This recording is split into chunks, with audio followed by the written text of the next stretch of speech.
Senator Cordy. Thank you very much, Speaker. And firstly, Senator Gold, congratulations to the government on getting the COVID vaccine to Canadians ahead of schedule. That doesn't always happen with government, and I'm pleased that today Nova Scotia received our first allotment of the vaccine. So my question follows up along the lines of Senator Duncan's, and it's related to the airline industry.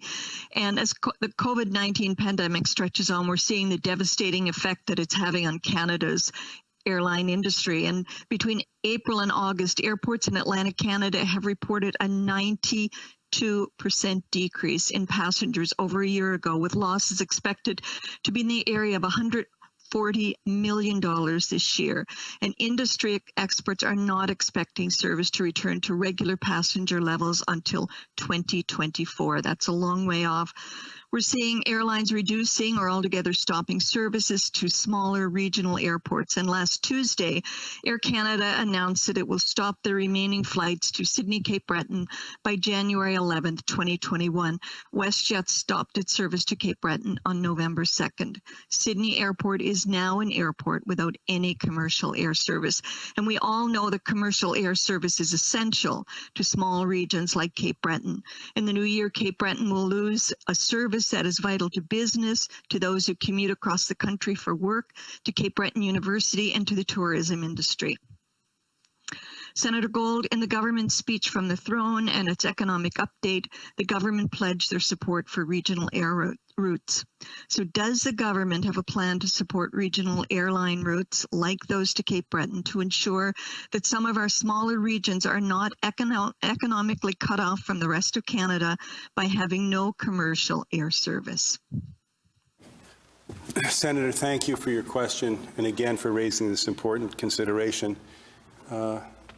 The government is disappointed in Air Canada's decision to cancel more regional routes, and it recognizes that the air sector has been hard hit by this pandemic, as you and previous questioners underlined.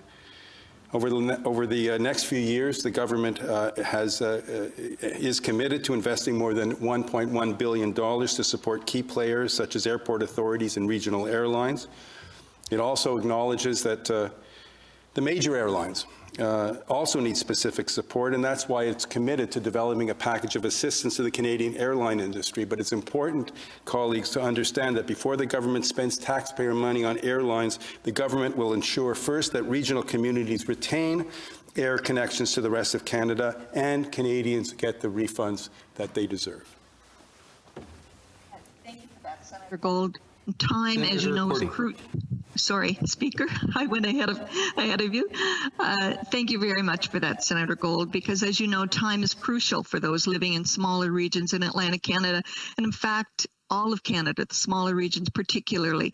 Lack of commercial air service will cause harm to all communities, and as I said earlier, particularly the smaller ones, and it's essential to their economic well-being, and certainly it's essential to economic recovery. So I'm wondering if the government is working with the airlines and with the airports on solutions, because the situation is becoming dire for many regions, and particularly for the smaller regions who depend so much on air service. Well, thank you, Senator. I don't have the details of the ongoing discussions between stakeholders and government, and so I won't venture an answer to your specific question. But any solution to a problem that affects so many players in so many parts of the country surely must involve dialogue and the engagement of all the major players. And I feel comfortable in assuming that such is the case.